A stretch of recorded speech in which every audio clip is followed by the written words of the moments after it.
All right, guys. Hey, Welcome in. Welcome in. Hello, hello. Hello, hello. I do have to still work on those transitions. I keep Mhm. looking for a tool in this program that's going to let me automatically switch directly over from one transition directly to bring us all on stage. You would think that would be something easy, but yet it is not. But welcome everyone to our next episode of Collectors Roundtable. We do appreciate you guys all for being here tonight. We do have a special guest. As always, we'll start off with just kind of introducing ourselves. We're going to go ahead and start off with our special guest tonight. So I'm going to kick it over to you first. Well, hello. I'm Jason King. I am one of the admins of Z-Best Toys and Stuff. I run Friday nights as an auctioneer, and obviously usually post lots of things through several different groups, but close knit community. So if you haven't heard of me, no problem at all. But if you do want to look us up after this, it's again on Z-Best Toys and Stuff, and yeah, look forward to it. Excellent. Chad, you want to kick it off next? Yeah, I'm Chad. Here on YouTube, you might recognize me from Local Toys, doing the Lego build. Gonna be doing a lot more of that now. Um, yeah, I'm here in Virginia, and I just want to go ahead and give my seal of approval to Z-Best group. I've been a member of that group for a while. It is a fantastic group. So if you're not a member, go jump over there and join up with those guys, man. Those guys are awesome. Yeah, we did just go ahead and post that into the chat. So directly links to the Facebook group. Please go and check it out. They always have a phenomenal amount of just stuff that's being posted out there, multiple different claim sales, and Jason's lives are always entertaining. So please, if you are not a subscriber, you really are missing. So please make sure you like, subscribe, and jump on over there.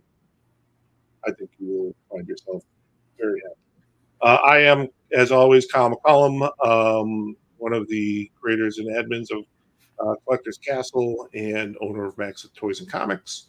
And we're just, again, grateful for you all being here tonight with us as we just kind of talk a little bit about what we're seeing in the toy community and kind of with some of the different production and releases of some stuff.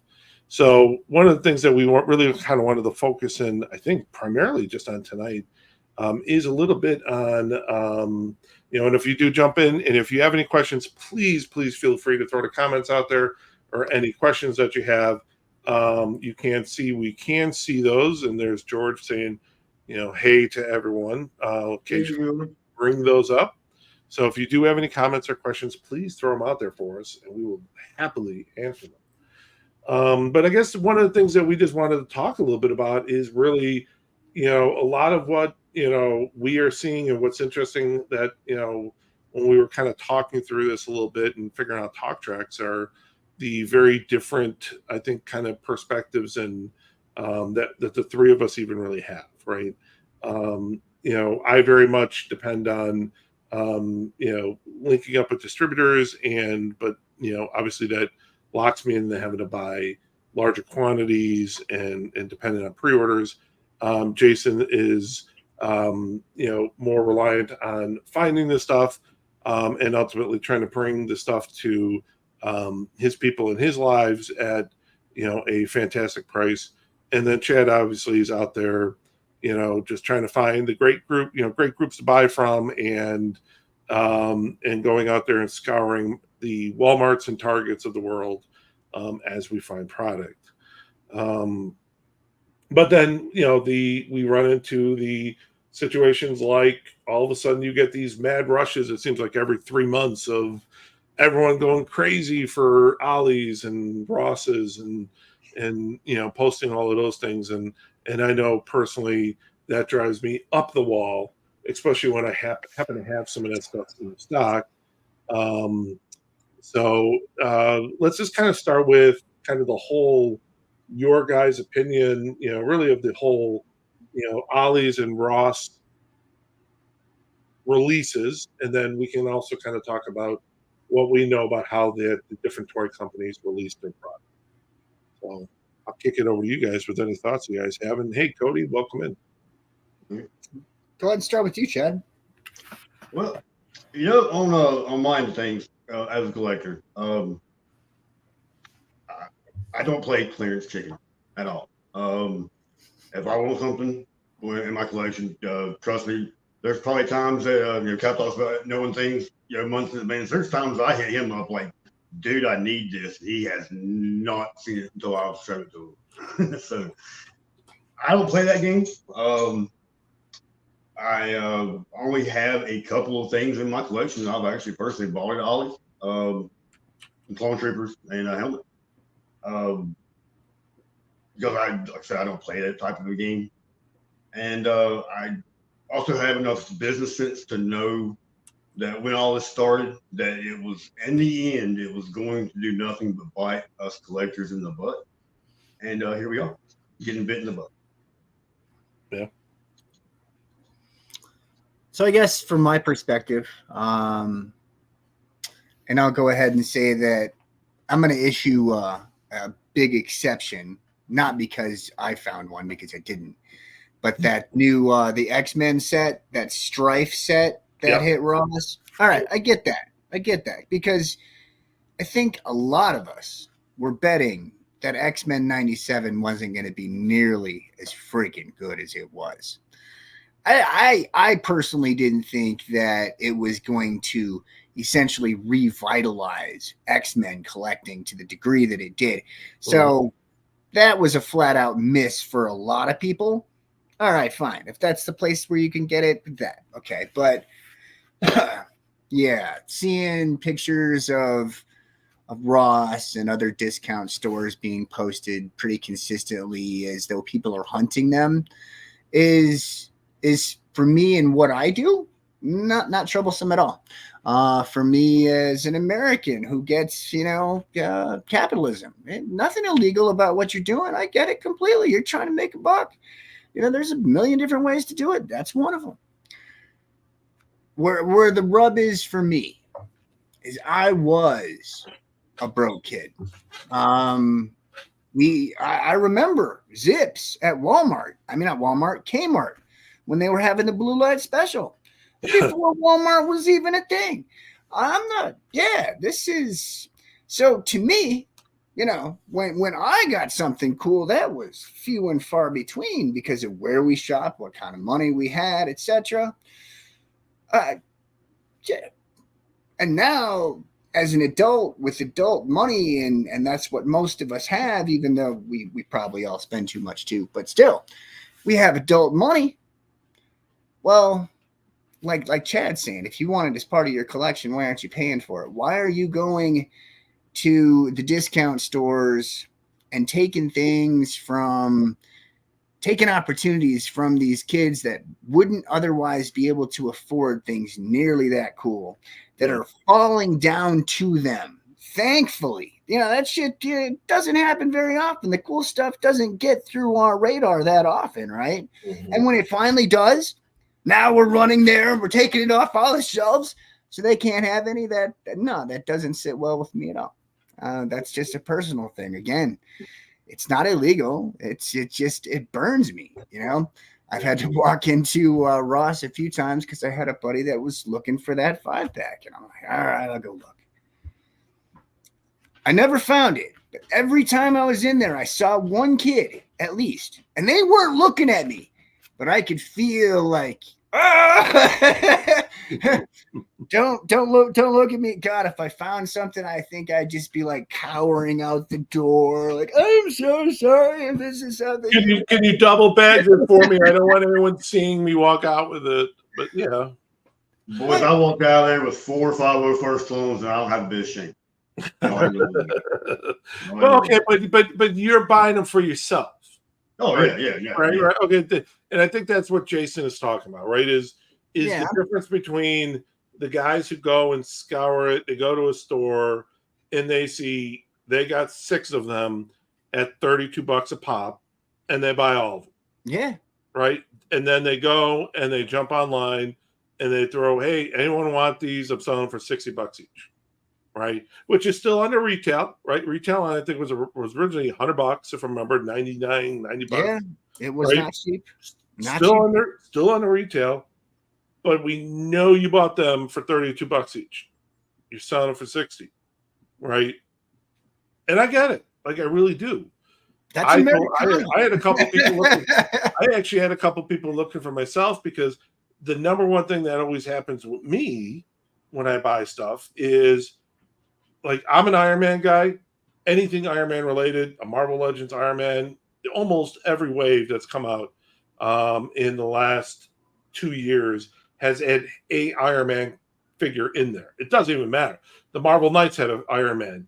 The Zaboowe had an Iron Man, and like they always have an Iron Man figure.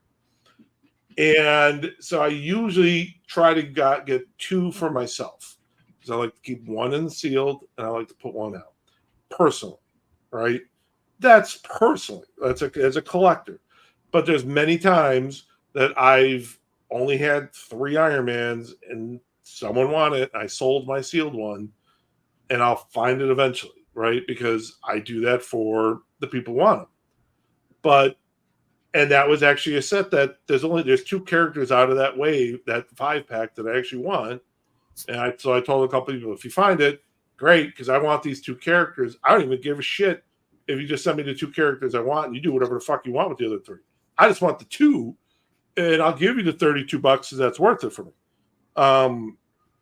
But yeah, it's when you see these pictures and people and they post the pictures, or I know there were a couple other sellers out there that were literally doing the Ross, Ross and Ollie's specials where they were like, hey, I want the Ross and Ollie's, I cleared them out and here's all the stuff and I'm going to sell it to you at a profit.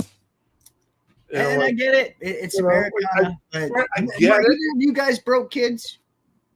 Yeah. Oh, yeah. I mean, look, when I was growing up, like my parents, like we didn't have a lot of money. I mean, it's just, that's why we were selective with what we got. But you loved toys, didn't you? Oh, yeah. 100%. I always said, my dad, my stuff in childhood, my parents couldn't afford it. My dad was interested. My dad was a collector. Okay, so there was money for it, but not for it. Was like, hey, you got to pick your battle. Like, pick your lane, right? Right? Like it wasn't like, hey, you want all the He-Mans and all the Transformers and all this? It's like, pick a lane, guy. Where are you going to be? My dad was a huge Star Wars and Star Trek guy, so like he bought all of the Star Wars and Star Trek stuff, right? But that as a collector, right? He didn't go and buy 6 of them. He would buy 2 of them because he liked to always open one and always keep one sealed. Probably where I got it from, right? And I think a lot of collectors are kind of like that, right? If you have the ability to try to keep one sealed and one open, great. So a lot of people are like, I don't give a shit. I just want to open. I want to enjoy it, right? I like that. That's just me personally. I'm going to take a 30-second break here and just acknowledge a couple guys. We got a bunch of people in the room. First off, hey, thank you so much. Let's give some hey to Cody who's jumped in. How's it going, Cody? Eric Green, sorry I'm late. And sorry I'm late in saying that you were late 9 minutes ago. So Eric Green, thank you so much for being here. Cody says, I will admit I've been hitting up Ross as much as I can, see if I find that dang Marvel Legends 5-pack. But I also know Cody's looking for exception to the rule, though. Like I said, that's an unusual case, but we've seen it lots before that. Well, but again, like someone like Cody is looking for himself. And there's nothing wrong with that. Because it slipped through the cracks for all of us. Yeah, I don't think anybody knew X-Men was going to blow up like that. Oh, I heard Ollie. I mean, I never buy anything, but I mean, heck, I'll go look at Walgreens just in case. If I'm near one. I personally, I don't like looking at toys. There's times where I walk into a store and I see something that's high in demand. I don't want it. I just take a picture of it and smile and feel like I'm a toy hunter god that day. High demand product. I mean, I didn't buy it, but took a picture of it and I'll post it in the group. Hey, here's a question for you guys. As broke kids, Yeah. if you had known what you were up against, would you have collected toys at all? Yeah. I always wanted a Storm Shadow, and I could never find one, and I never knew why. I mean, I always thought, dude, it's just bad timing. You know, even when we went to Toys R Us, could never find myself a Storm Shadow. Never knew why. I didn't figure it out until, you know, as an adult, I return as, you know, a burgeoning adult collector, and then you're like, oh my god. Kids don't stand a chance against us.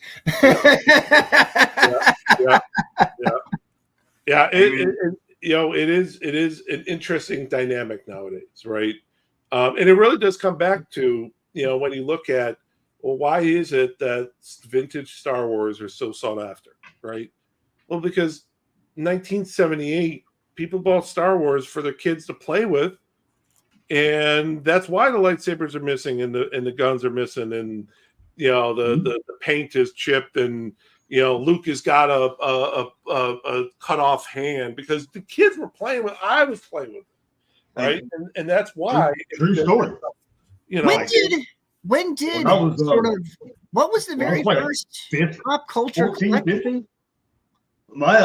My parents gave away all my Transformers and He-Man and G.I. Joes and told me that they kept my baseball cards because those would be worth something one day. Oh. No, they're not. But, you know, those needy kids. From the 80s? Selling my Gen 1 Transformers on eBay right now, I can tell you that. We got if they were from the 80s and 90s like my baseball cards, I'm sure that they suck. Well, 89 to 92 was the years I collected baseball cards. Oh. I think it's junior and you're done. I can actually pinpoint for you, gentlemen, when it became here. And let me just finish. Anthony Muniz, what's up? Mr. King, Chad, Mornings. what's up, man? And James Williams was asking what Marvel 5-pack. We are talking about the Strife Marvel 5-pack that is hitting up all the Ross. It's probably all gone by now. But that's the one we're talking about. Yeah, I would think by now they're all gone. I will tell you exactly when the shift went from I'm just a lover, reader, or player of something, toys, comics, whatever it is. And then all of a sudden it shifted to I'm going to buy this for financial gain. Right? There was I can give you a definitive date. Let's hear it. All right. I've spent a lot of time thinking about this. Okay. The definitive date, in my opinion, was the death of Superman comic. Okay. There was such a media hype with that at the time. I got a copy for sale. No, just joking. and let me tell you why. Okay. I've told this story before. You probably have not heard this story, right? The reason I say why is at the time, back in the early 90s, that was the large comic companies were just mass producing X-Men number one that had come out, X-Force number one, Spawn number one, Spider-Man number one. Those are all early 90s, right? All the Image guys, McFarlane, all that stuff, early 91. Okay, the reason I say the death of Superman is they mass produced so many of that book, Superman number 75. Okay, and they came out with they had the black. If you remember, they had the black poly bag cover. Okay, and I remember there was so much media hype, and they literally printed millions of these. Okay. And I scored one back then. Still have one now. I'm the same way. And back then I was a collector and a reader, right? So I went to a comic store, but I used to go to comic conventions. I used to hit all this stuff because I was going back and collecting comics, right? Not so much in the toys, but in the comics. And the story I talk about that tells me when that kind of shift in culture happened was, so I come out of high school. So I was still in high school in 1992. And I'd come out of high school and I'd go to this comic store. It was right by my house. And I hung out there every Wednesday. I think it was Wednesday or Thursday. I forgot what day, whatever it was, day comics came out. I think it was still Wednesdays back then. And that day, people were literally lined up around the corner at all comic shops all over the country trying to get their copy of Superman number 75. Death of Superman. Oh my God, they're killing Superman? What are you talking about? The media was all over the place. And I remember in the afternoon, I'd gotten there. My dad was there. My dad was off that day, hanging out at the comic store. We used to hang out there a lot. We were very friendly with the manager there. So we're just sitting there talking. And this little old couple comes in and they talk, and they had a limit, like you could buy 5 or something like that. And like they weren't, you could buy 5 of it. And these people were like, well, what if we want to buy more? And this elderly couple, they're probably in their 60s, okay? And they start talking to my dad goes, well, why are you so interested? Like, why do you want so many? Just like curious, And the woman goes, well, we want to put these away because we believe this will pay for our grandchildren's college one day. Okay. Yeah, not And so all investments my dad said respectfully, like, you understand that, like, they made millions of these. Mhm. Like, they're not hard to get. Like, the reason old comic books and old figures have value is because when people would buy Golden Age or Silver Age books and they read them and their parents threw them away, like their G1 Transformers, right?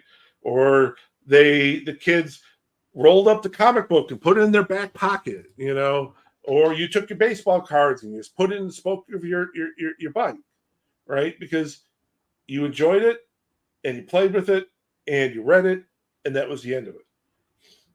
And somewhere along the line, then there became a collector's market. But at the time when there was a collector's market began, that's when the companies realized there's a lot of money to be made on feeding that collector mentality. So the hype of, you got to get this Superman number 75, so that the media and everyone can convince these people that you are going to put your kids in college with these things, which is just completely inappropriate and sad at the end of the day. But that's when the shift happened. Because if you look at it, that back in the 90s, all that stuff, look at the old Toy Biz stuff. All that stuff was mass produced, for the old X-Men cartoons and the Spider-Man cartoons. And yeah, you can, you find them now. And even if you find them in really good condition, are they going for hundreds of dollars? Maybe, depending on where it was in the production run. But is it going for 20, 30 bucks? Probably. But that's when the shift, I think, happened, right? But now you find yourself here, it is 30-something years later, and trying to figure out where do you sit in that kind of mindset, right?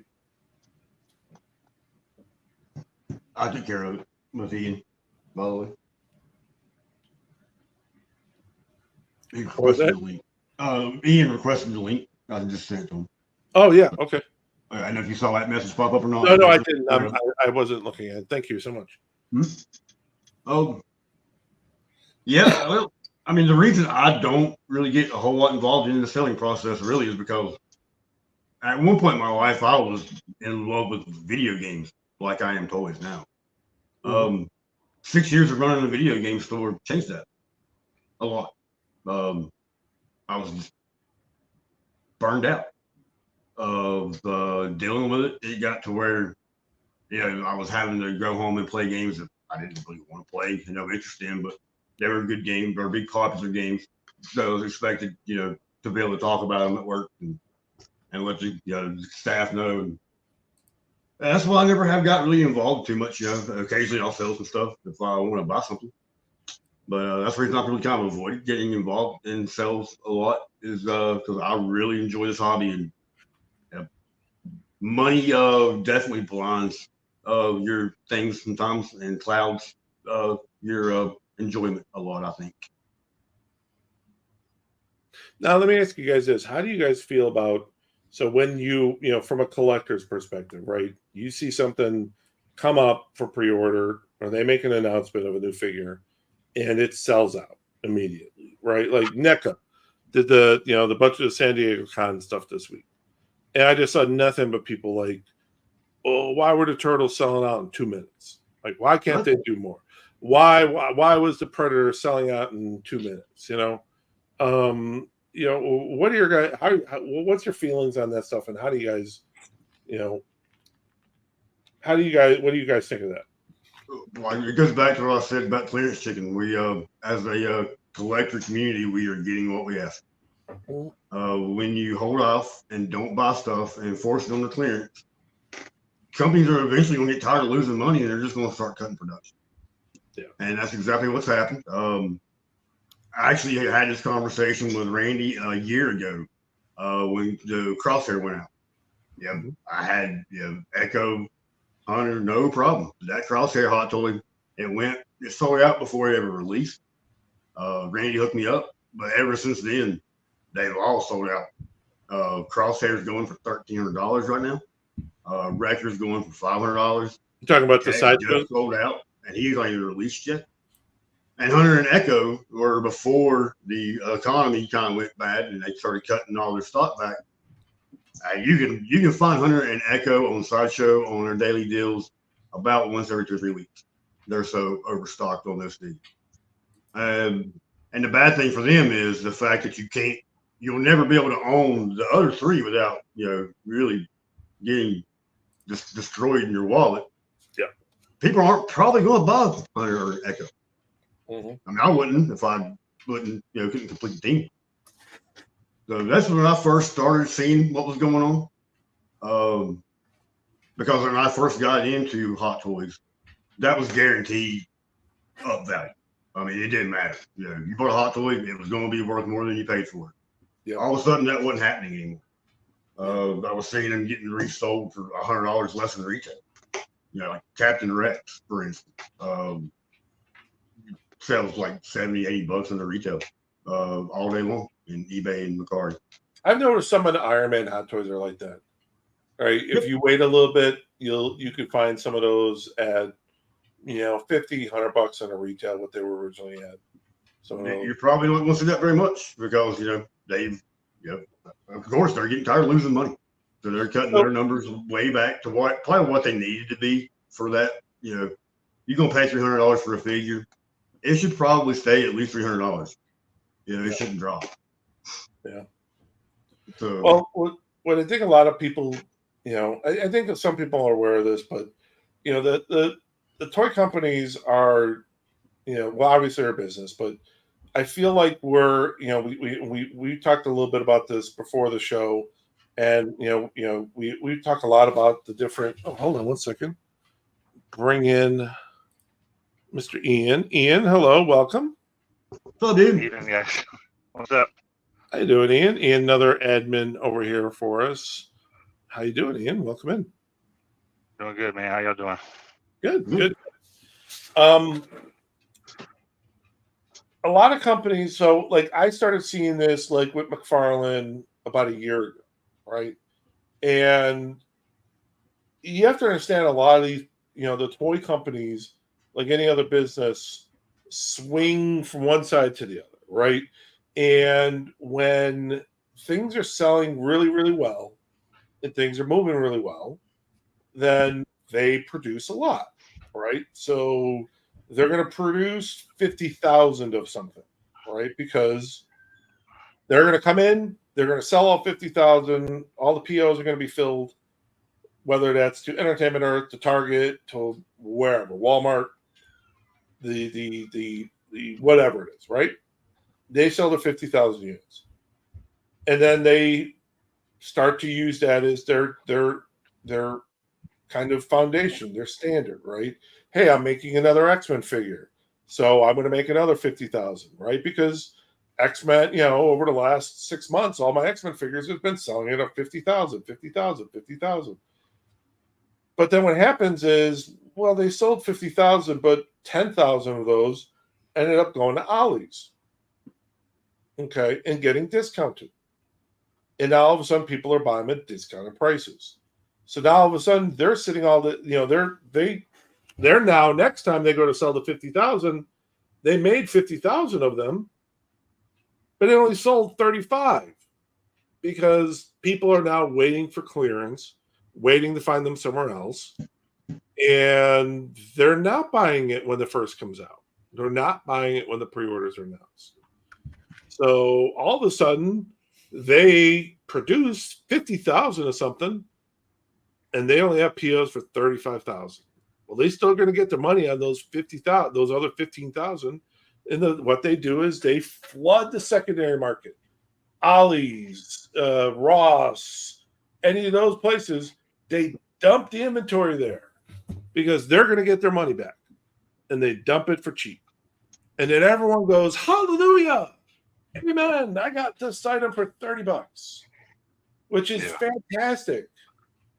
But it's not, because you realize that Hasbro is going, I just had to dump 15,000 units to Ollie's to make some of my money back because I'm not going to have these sit. And those they can afford to lose money while you guys can't, and then you're stuck with figures that you paid $20 for probably, and now they're Ollie's for 10. Which does make it very difficult for people like people who have not secondary stores, with independent stores, right? Because you don't know that what you bought is something that is going to have a 75% of the of production sales. So what does Hasbro do? Well, the next time they release something, they're only going to make 30,000 of them because they only sold 35,000 before.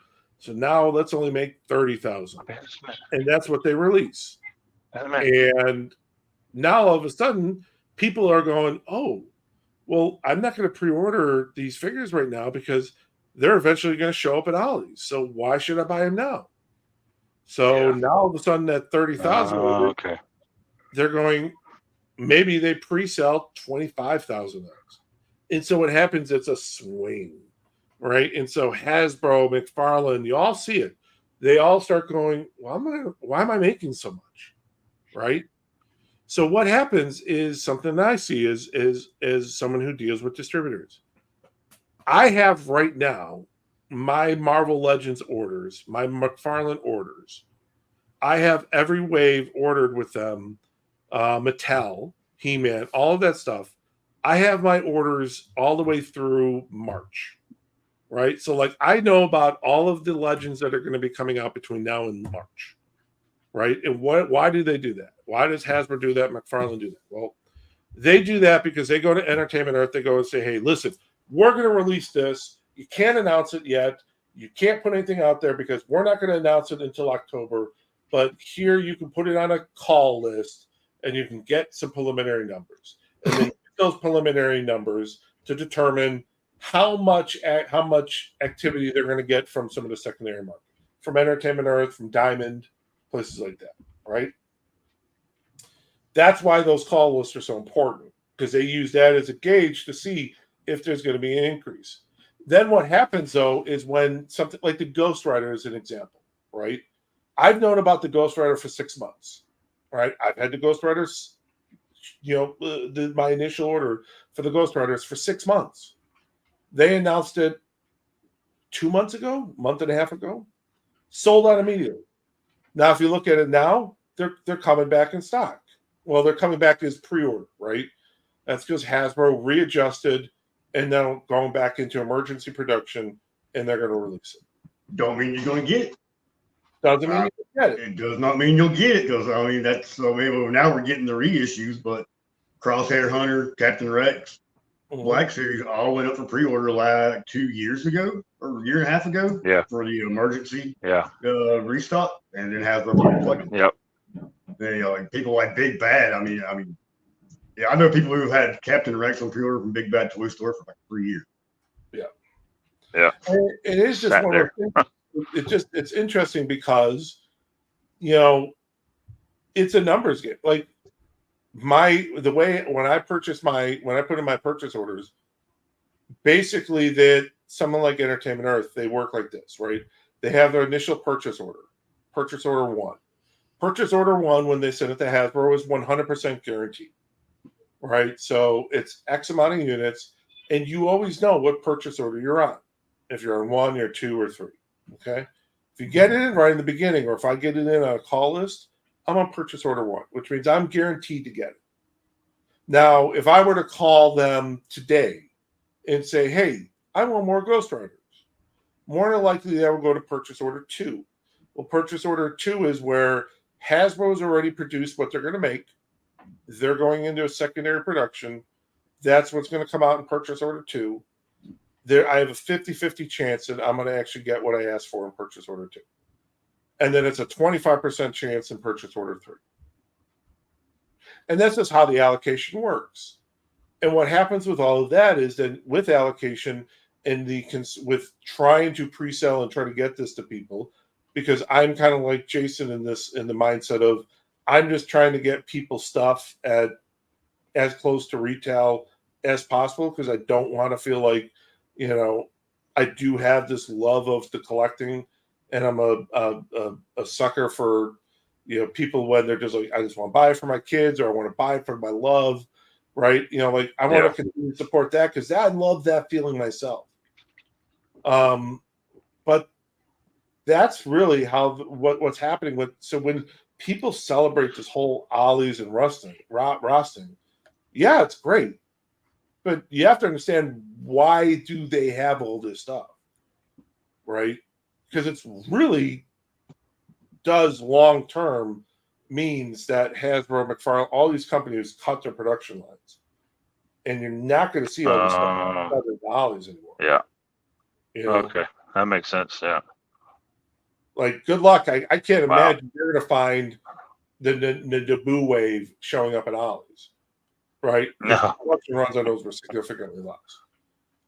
Now, that's off everything from kind of my perspective of having to understand, and I get orders in, and I have to buy in cases and things like that. Now, I know, Jason, you have a very different perspective on it, because Jason doesn't buy the same way I do. Jason goes and has his connections and his deals, and he finds stuff for people.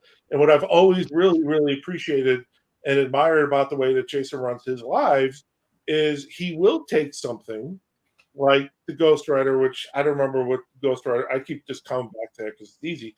But the Ghost Rider is what I think a $50 retail, if I remember correctly. You will take something like Ghost Rider and you'll start it in your show at $50, and you'll see where it goes. And if you sell it for $52, fantastic. But I'd like to kind of get a little bit of your thought on a little bit of what I word vomited there for a couple minutes, and kind of really, really would love to hear your perspective.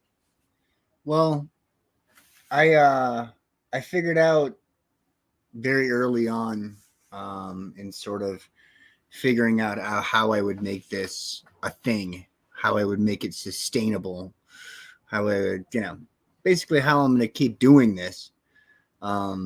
I figured out very early on that if I was going to play by the same rules as everybody else, that I was going to end up with the same results, if not less than everybody else.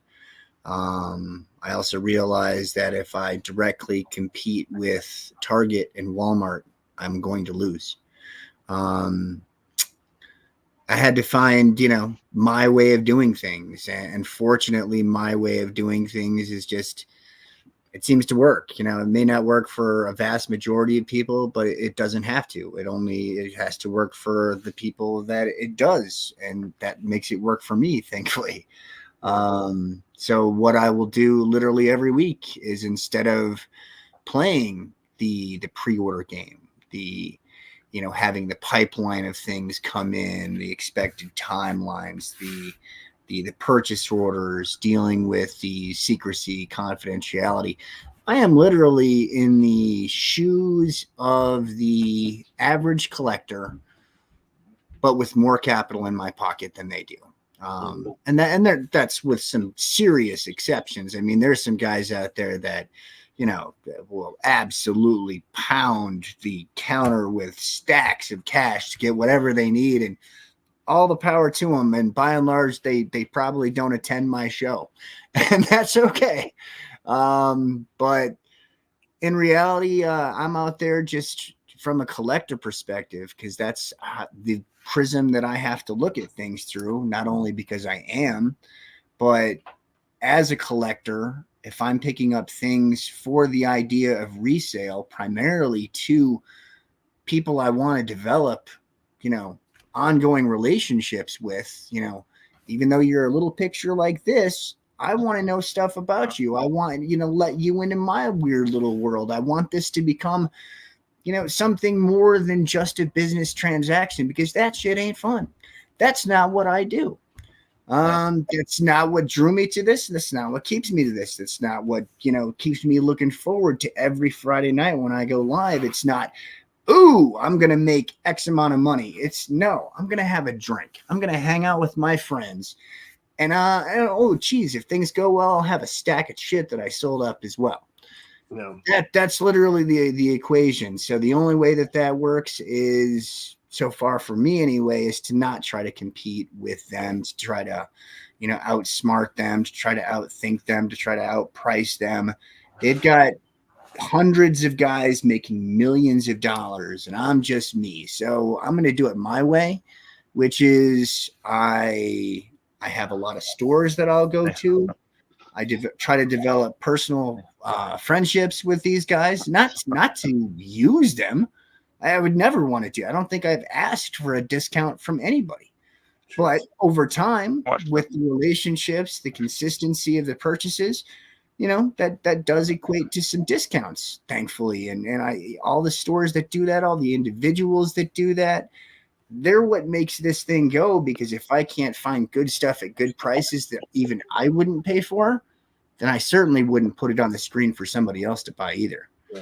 It's got to pass test number 1. Is it worth it to me in my eyes? If it is, okay, now you got a chance to be on the show. Let's see what everybody else thinks. I'll take chances and buy things that I know literally nothing about just because it looks cool. And then there's other things that I can't get into because I have no history. I feel like a fraud. Every time I have some cool TMNT stuff, I know that people want it. I know that it's in demand. I'm not an idiot, but I can't tell you anything about it other than, hey, look. So I try not to specialize in things like that, but that's not to say I won't show them, because even though I am a collector / salesperson, I also have to feed the / salesperson in that, which, it only works if I'm satisfying people that are watching the show, and not everybody's habits are the same. Thank God. Can you imagine if all of our shelves looked the same and it was strictly a volume game? This would suck. Oh yeah. Oh, absolutely. And I appreciate the hell out of it, because you do this thing usually after your show Friday nights. I'll see it Saturday morning where you have you post all the leftover stuff, and you got some really, really cool stuff that, like, yeah. I mean, I'm always I've been eyeballing and this close to pulling the trigger on some of those. I'll tell you, the 3.0 Transformer Deluxe ones that they got. Oh my God. I mean, like, they are phenomenal. I'm not a Transformer. I'm not even a Transformer guy, but my Lord, those look good. I will tell you right now, 3.0's Iron Mans are the absolute best Iron Mans you can find out there. Except if you were going to get a hot toy, which a hot toy obviously is much larger. But if you're talking about just, you're looking for the Marvel Legends 1/6 scale Iron Man type of, the 3.0 Iron Mans are the absolute best that you can find, period. And the story, you will not convince me otherwise. You're pretty gorgeous. Pretty gorgeous. And thank you to everybody. I'm trying to join the comments to talk trash to some with you guys, but I can't seem to get in there. But thank you very much for the love. Nice to see you guys. I'm not ignoring you, I promise. Yeah, just let's touch on that for a second. We got AR in there. Jason's more than just a Facebook seller. I can't place it yet, but there's something about his show that's different. I think it's that moment in the show when he stands up and he's got no pants on, personally. but that might be the part of the show. That's different, all right. And Kyle Clark did say, thank you, bonds are formed and friendships will last forever. And it really does kind of come back to your comment and ask him to transformer. But you did, it just comes back to a little bit of this comment you had made earlier where you're talking about how, and I know you mentioned it here, but you also mentioned it before we kind of jump live. And this, you're talking about some of these people that are literally just a picture. Yeah, right? I wish they'd be more. And some of these people, perfect example right now for me, Chad and Ian, two people I consider best friends in my life. I've never physically met them, right? And I love these two men, and you know they've been nothing right now but pictures on a screen, right? And I really would be excited and would love to meet with them, but that so many bonds and so many friendships are built on that, right? Because of I think you have this kind of start of this love of collecting toys, comics, or Transformers, something specific, and then you bond over it, and it becomes just something that, you take all the other stuff away, right? Where we came from and what we're doing, and you just go, wow, yeah, this is just something you really connect with. I find that buyers a lot of time educate me. Yeah. So, 100%. I'll get something either by mistake or somebody wants me to show something for them and I don't know anything about it. Or maybe I'll even have a critical opinion. A good example is I recently had some Rebel Techs. Something I would normally never pick up. And I have kind of a going way back, sort of a negative overall opinion of the company. And it's not something I would normally get, but I got it. And they were high priced too.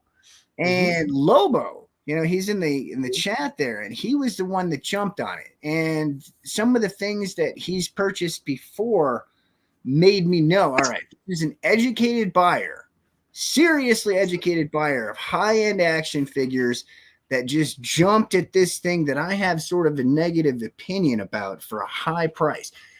What am I missing? And that sort of leads, to the education of me. I am not going to sit there on screen and tell everybody I'm the authority on this, and I'm the best guy, because I'm not. I'm one of you that happens to be on this side of the camera. That's kind of the way I look at it. So I can be educated just as much, if not more, than the next person. And when people whose opinions I respect start to go in a direction I don't understand, well, I'm not going to just close the door to that. Help me understand. What am I missing? What don't I know? We got, this is Jose Ladybug pressure washing, but that's the sexiest he's looked ever. And I'm just saying, thank you so much. Thank you so much for taking the little pictures. I hope that's not like his kid or that something. would definitely increase your pressure washing. And I'm just gonna be really fucking. He's gonna be on his way. He lives in my near my area, and he's been to my house and stuff. Oh, that's his wife. Oh, sorry, please.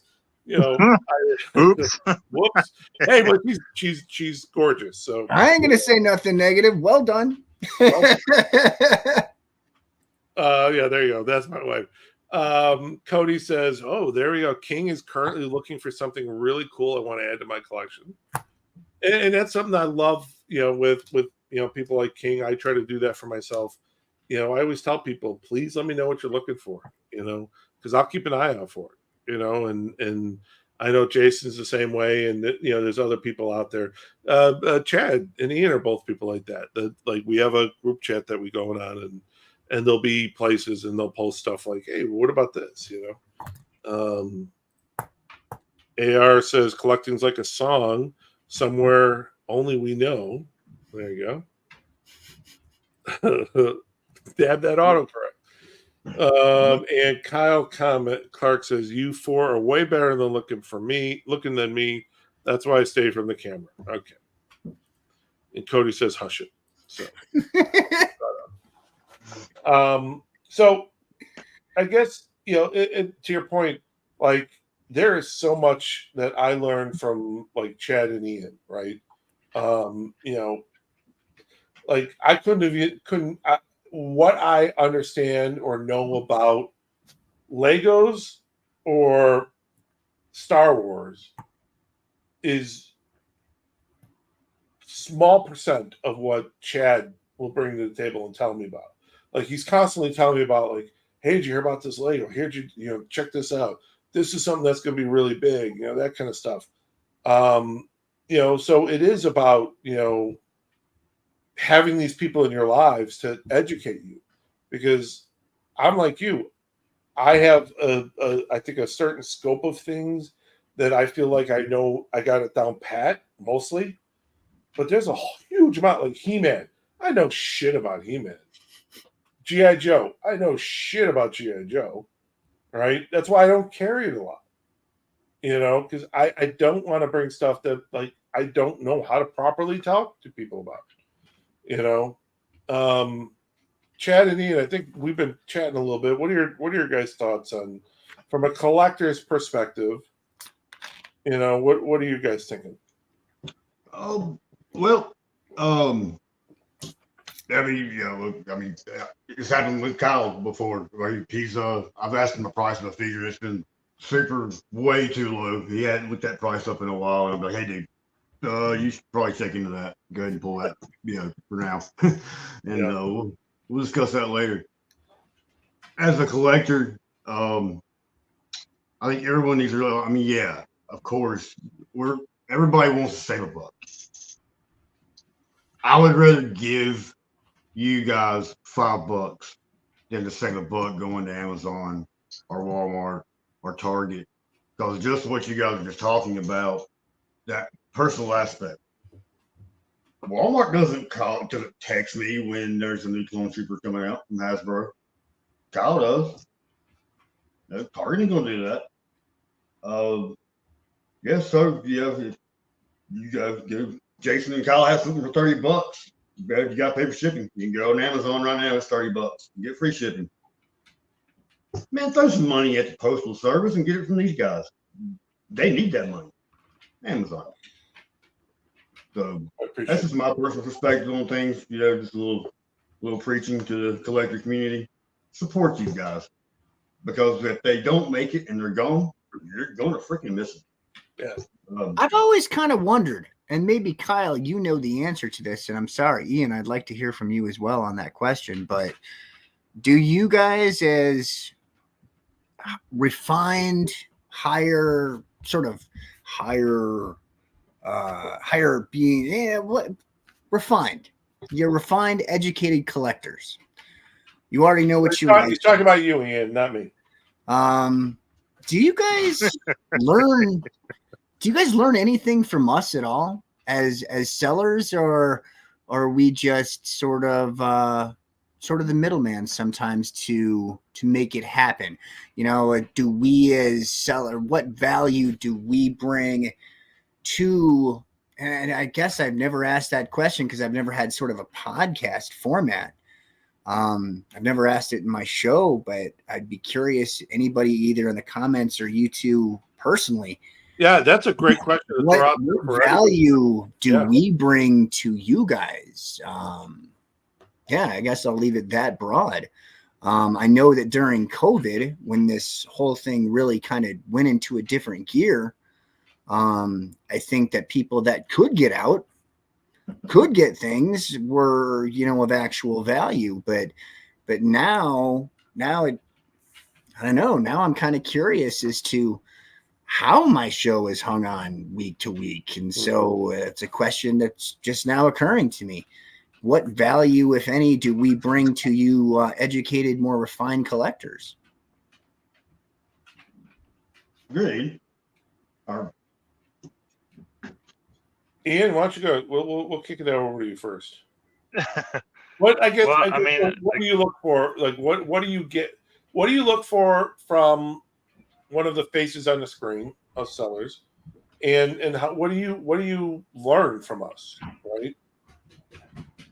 Well, like Chad was saying, that there's that personal, that you after so many shows, you get to know what how they run their shows, what kind of things they tend to keep in, kind of trying to have a little something for everybody, and that personal touch does really make a difference.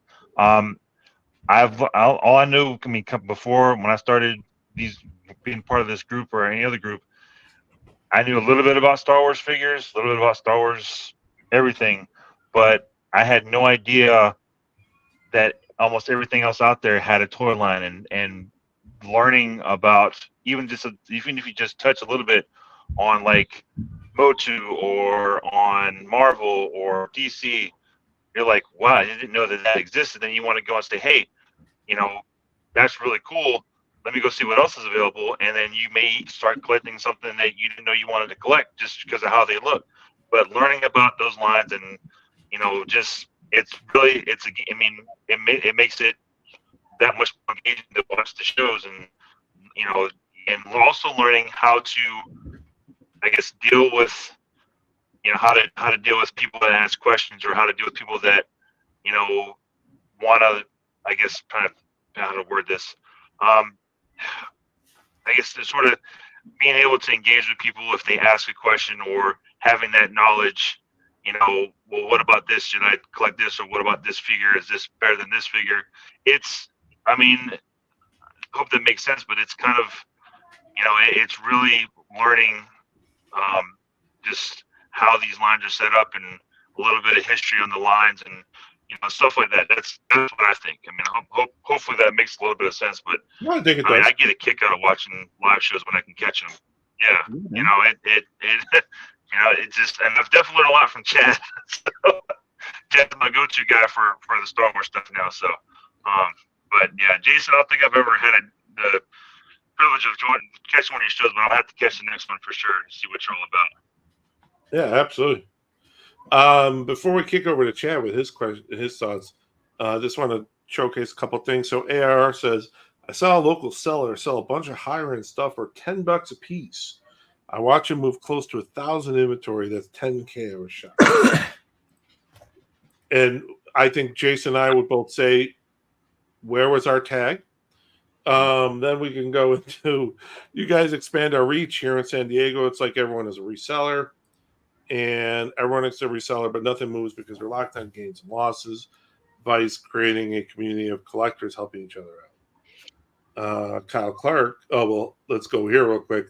George is making clear that that he needs a Fin Fang Foom from you. So, and I think he wants an original retail price. So if you can find that for him.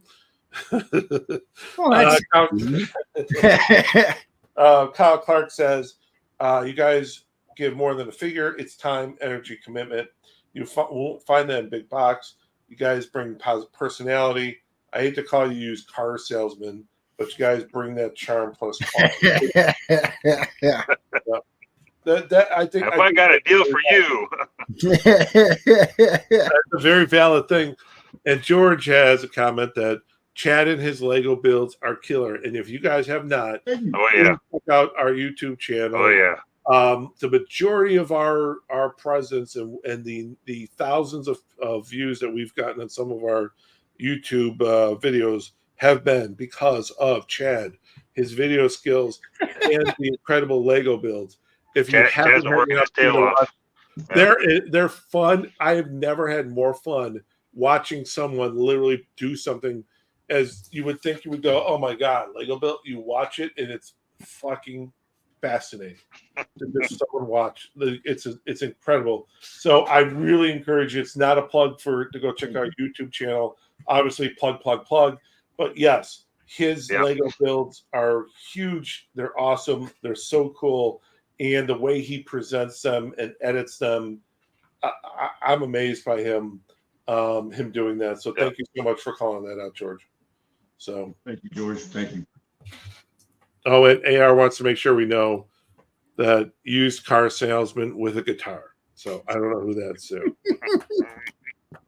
Chad, Kyle, actually, Chad posts most of these YouTubes directly on the Collectors Castle YouTube, but he also has his own too. But we've been posting those on the Collectors Castle YouTube. If you guys will notice, just so you guys, a little information for you guys, if you see the little Facebook flag right there, that means someone is watching through our Facebook group page. If you see a little YouTube thing, it means someone's watching it through our YouTube channel. So kind of cool about this platform that I like. Does kind of tell us where they're coming in from. But I tried to put my show on YouTube once. I think I had one person watching for, I think, about 38 seconds. I'm like, okay, maybe this is not my platform.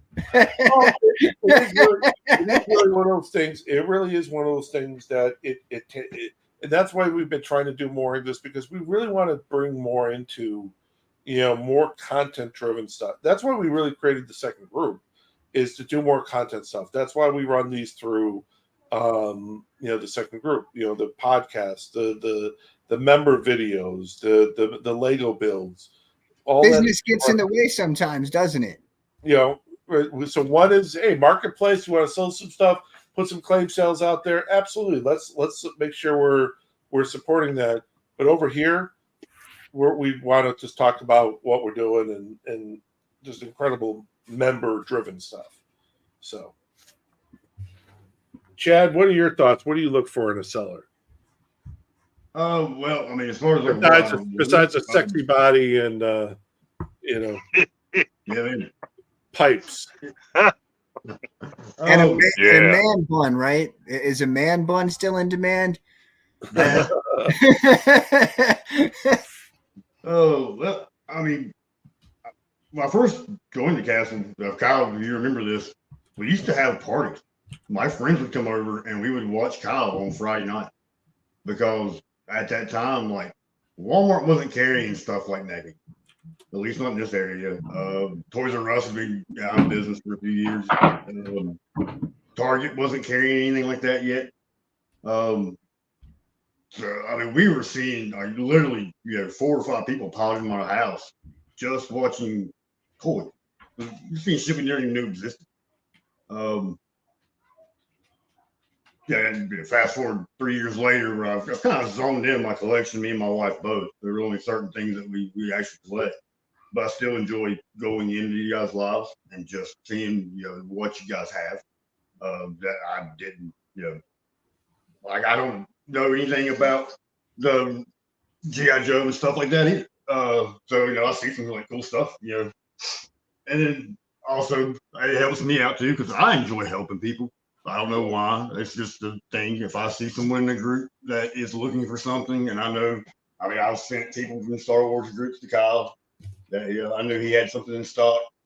I just enjoy that. I enjoy helping a collector out, and I enjoy helping Kyle move some inventory.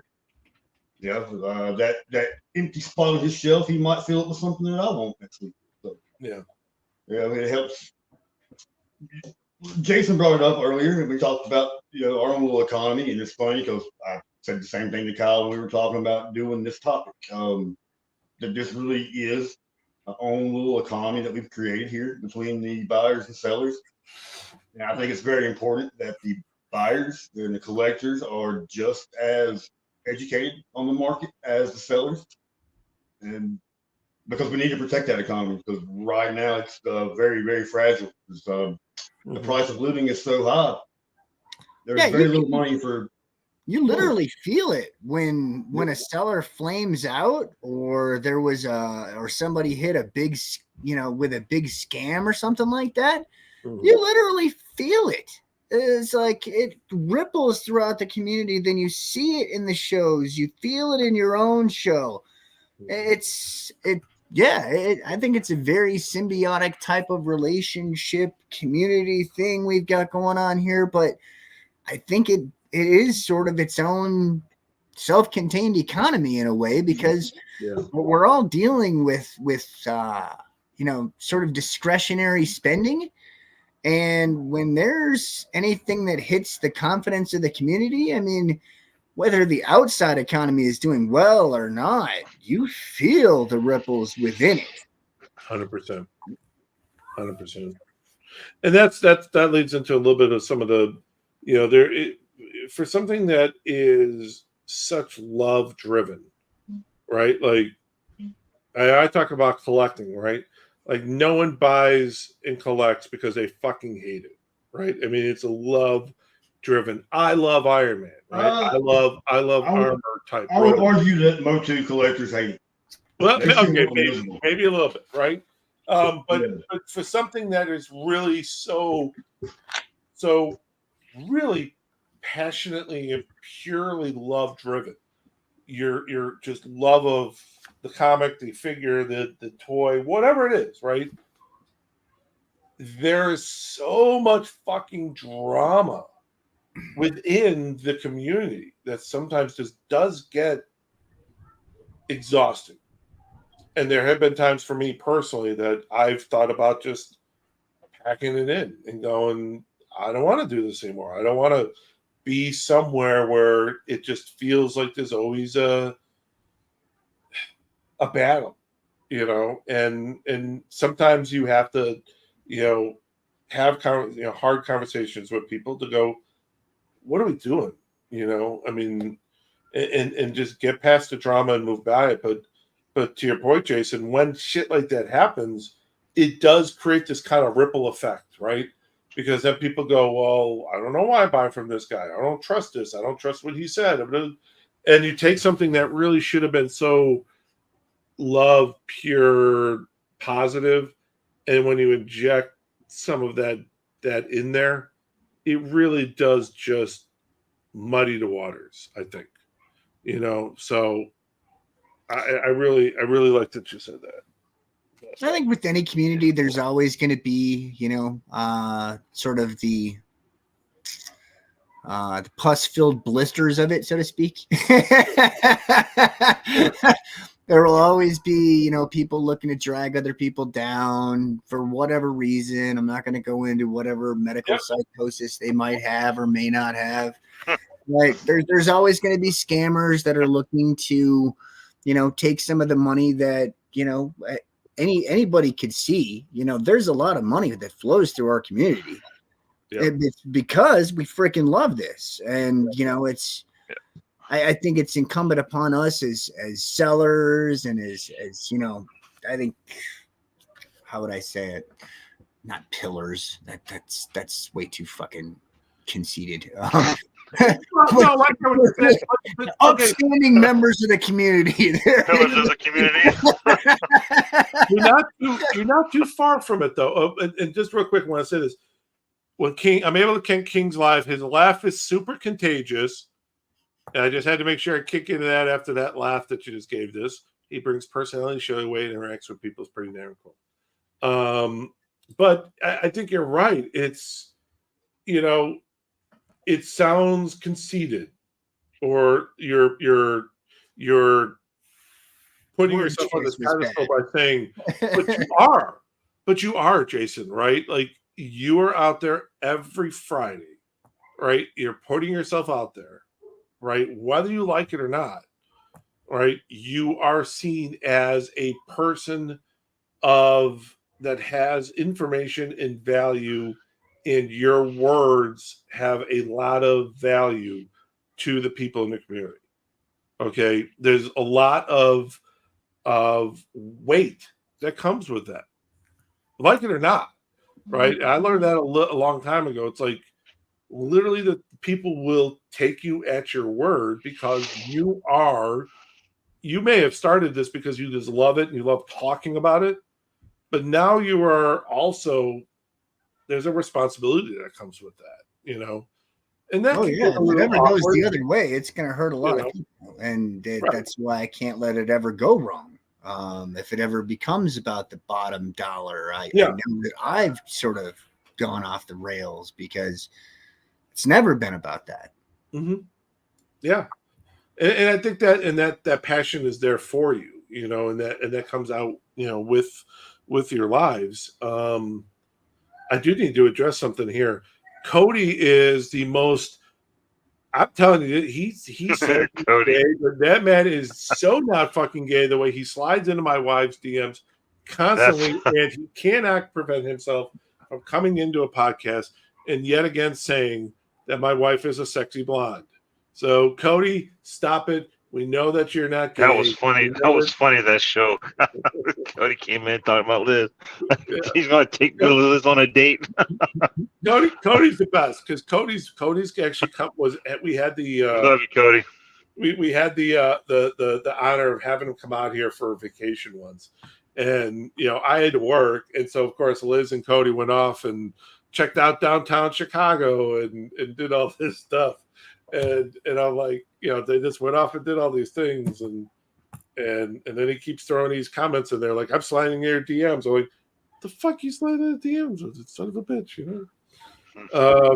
Hey, when it comes to toys, Cody's willing to make sacrifices. He's willing to do things that maybe would make him uncomfortable on some days, but his toys are on the line.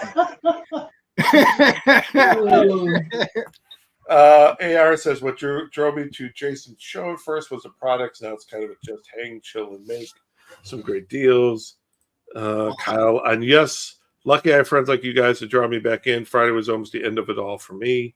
Yeah, I know he was having another drama day too. It doesn't take much to go wrong within our community because this is like our shelter. This is our place of happiness. That when that isn't happy, man, it's like unhappy times 10. Yeah. And somebody just took my happy place and took a shit in it. This sucks. Oh yeah. And I think when you do have a bunch of people who are passionate about what they do, right? Yeah. That passion can also very easily turn, and when you feel like you're like, I'm just going to call it out, like there was a couple of weeks ago you had a turtle mezco, and I still don't like, after speaking to you for a couple times since then, after today I understand, but I mean you were selling a turtle mezco for $450 or $500, the brand new one, right? 5 something actually. Yeah, and that's an insane price in a secondary market, right? Because those things are easily, people are selling those for $700-800. But I had jumped in. I will sometimes do this. I really have to break the habit of doing it because I'll sometimes be at a party and I will go to the bathroom and I'll jump in with my earbuds and I'll jump in and see what people are saying. Oh, that's cool. And then I jump out again. And I think I made a comment and you were like, I think, again, with that passion, you're like, I said, oh my God, that's a crazy price. And I think you took it like crazy that you were charging so much for that.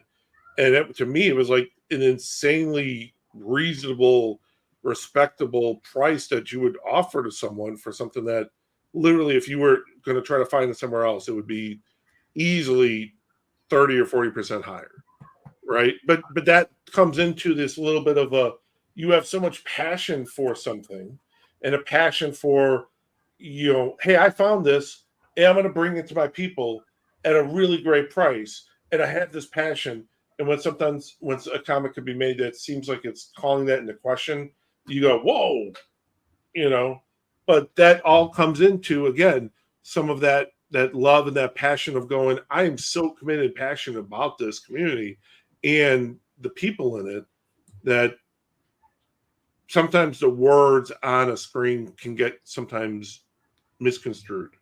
Yeah, that's accurate. And that's I think the major contributing factor to that was just a lack of history between you and I. Yep. If there had been some sort of context outside of me just hating your ex-partner,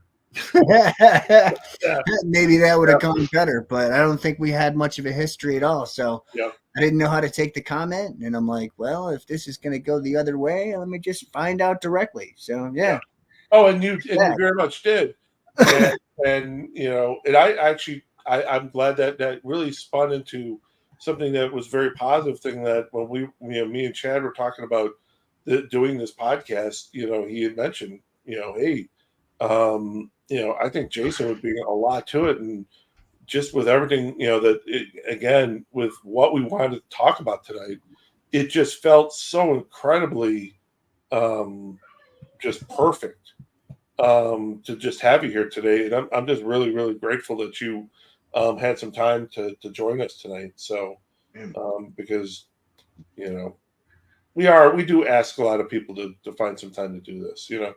No, this has been fun. I've actually never done it before. I don't know if it's, maybe if one or two people know my name that didn't before, my profound apologies. I hope you forget. Really.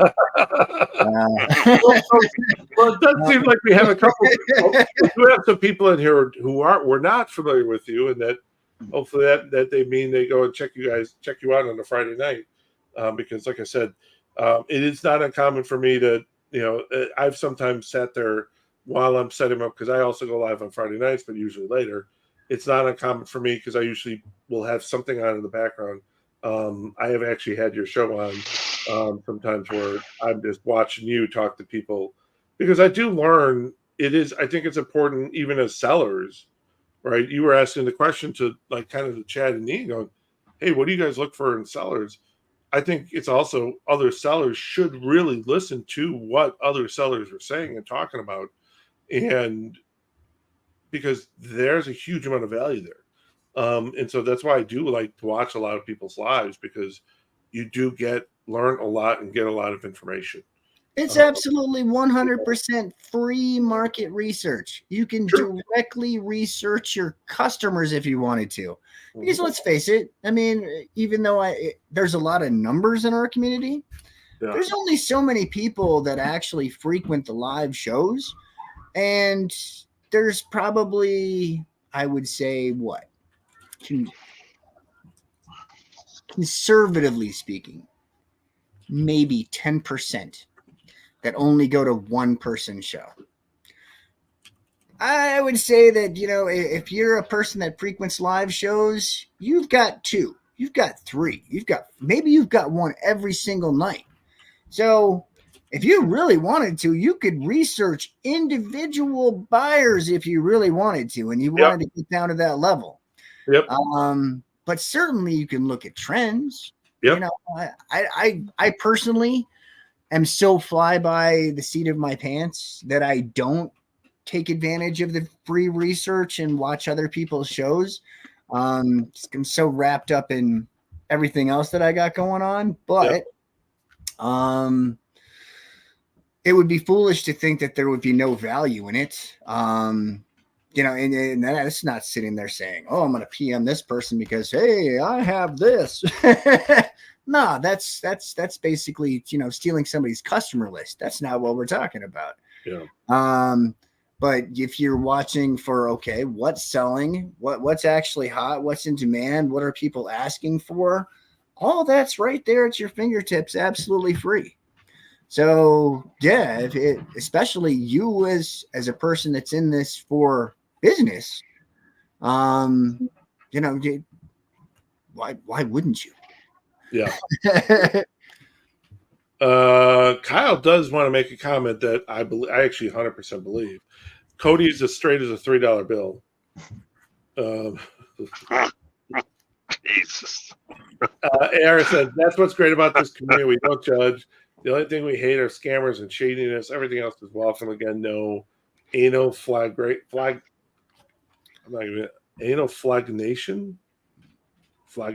I don't know what he's trying to do. Oh, that's big. Oh yeah, that's big in Europe right now. Yeah. I love it. Like, here's AR, and he was on Facebook. Really cool. How often is this? And then he went and liked and subscribed on the YouTube channel with his Dogecoin. Yeah. Jason's way though. I mean, he doesn't take no shit. He's I think that's one of my first times watching him. There was 2 guys bidding on a Mythic Legion, and it was fun to watch. I mean, these guys are going back and forth. Somebody chimed in like, "Hey, it's on Amazon right now for $30 cheaper than what you guys are bidding." Jason, okay, then bye. That was uncalled for because of course that went to bid. I mean, heck, I was being entertained. Like, damn, dude. But to me, I like seeing that. I like seeing you guys get ornery when somebody does that to you. Yeah, I mean, why would you purposely try to, hose somebody's business. Every once in a while that happens to me. It's curious. I'm curious. How do you react to that? Like, everything I do is personal, so it gets personal real fast. That's kind of the way it is. I try not to react on. So I have some philosophy from 20 years in corporate America. This is what I've learned, and I only put maybe 50% of that to use when it's necessary. Not everything deserves a reaction, but everything should be noted. Once you start seeing patterns, once you start seeing things that are unacceptable, don't let it become a pattern. Let it be known it's unacceptable from the get-go. The second it becomes a pattern, you get rid of it, period, end of story. Everything I do is personal. So if you come after me in the way I do business, you're coming after me personally. Yeah. Well, it is. I mean, you try to, even though you say it's not necessarily what puts food on your table. I mean, it's still, you're taking money out of the food table money. You're taking away from the show. Right. And you're taking away from the thing that I look forward to every single week.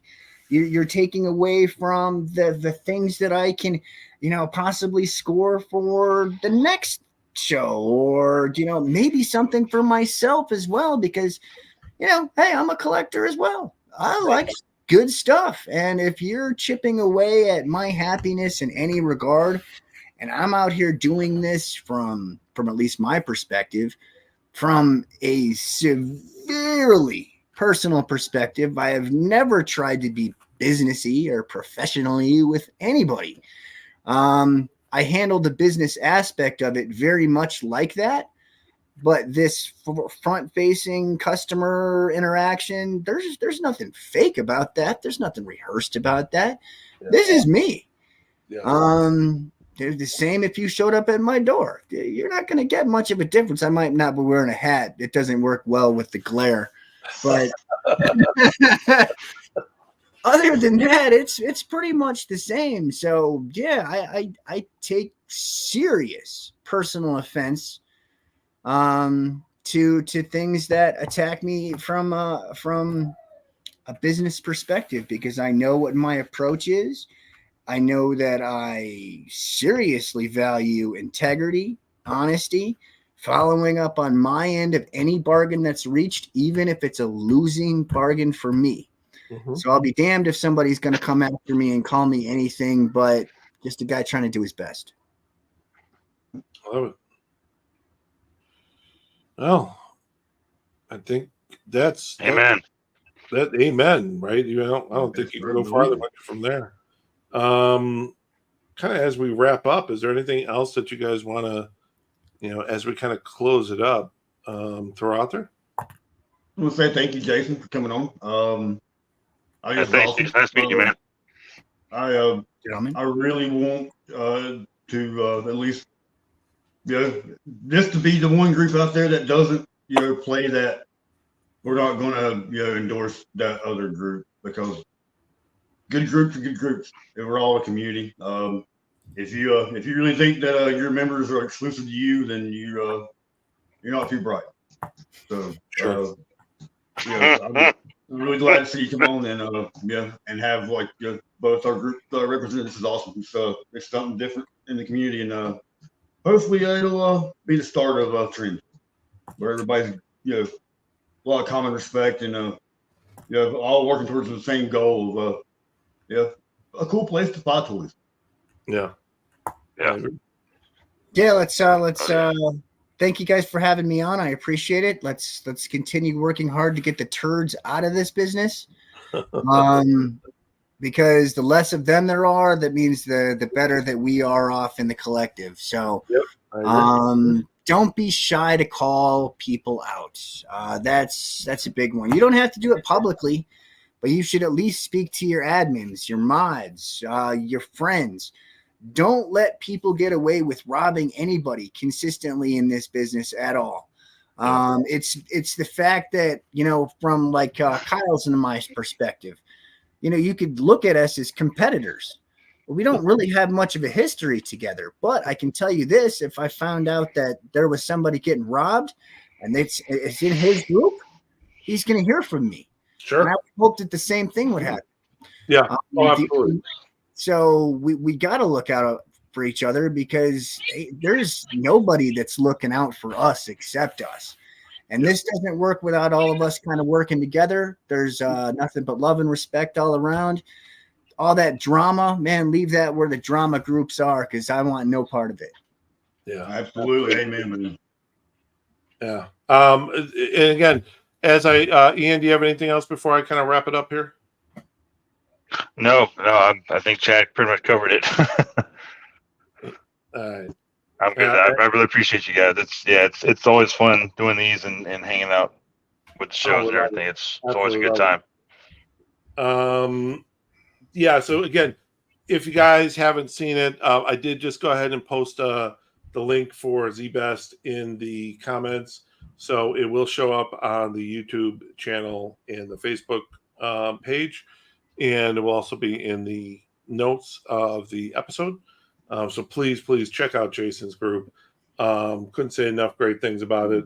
We wouldn't have had him here and wouldn't be talking about his group if we didn't have just the utmost respect and love for them, what he's doing over there. So incredible stuff. And just really thought we had a fantastic group of people in here today. Just kind of talking a little bit about, really the things that I think affect pretty much everyone out there, from, the casual collector to, the hardcore guy. So I just think we hit on some really fantastic points. And again, I'm grateful for all three of you gentlemen, for making some time on a Sunday night. You could have been with your family, but you made some time for doing this, and really kind of just, for the community, and it's incredible. And I appreciate it. So we appreciate you, man. All right, guys. And don't forget, it's America's Ass's birthday coming up. We got a fantastic video that Ed has that we were going to try to put out there tonight, and wouldn't let me load it for some reason. Probably something on my end. But anyways, you'll have to wait in suspense for the 4th of July. He's got a beautiful video in celebration of that beautiful man next to him. I just wish he was turned around so I could see that beautiful ass, but that's fine. Oh, wait, there we go. That, my friend, that is America's ass. That is America's ass. Cody, I need someone to weigh in here. Tell me that's not so. Cody, I don't judge dudes, but I'm gonna trust a dude that judges dudes. that is the one negative thing about this program is it does not tell me who's watching. So I don't know if Cody's still watching, but Cody, I say there's a little bit there's a sag going on there, man. That can't be right, because that means I'm getting close to America's ass, and I'm like, I thought America had better standards, bro. There we go. There you go. Definitely America's ass. So there is no better way to end a podcast with Cody saying that's definitely America's ass. So thanks again, everyone, for joining us for another just awesome night. We appreciate you guys. Please check out Jason's group and page. And as always, please like and subscribe to the YouTube channel. We really do appreciate your support there. And like and subscribe to the podcast when we release this. So thanks again, guys. We appreciate you. Have a good night, everyone. Thanks, guys. Good night, y'all. Good night.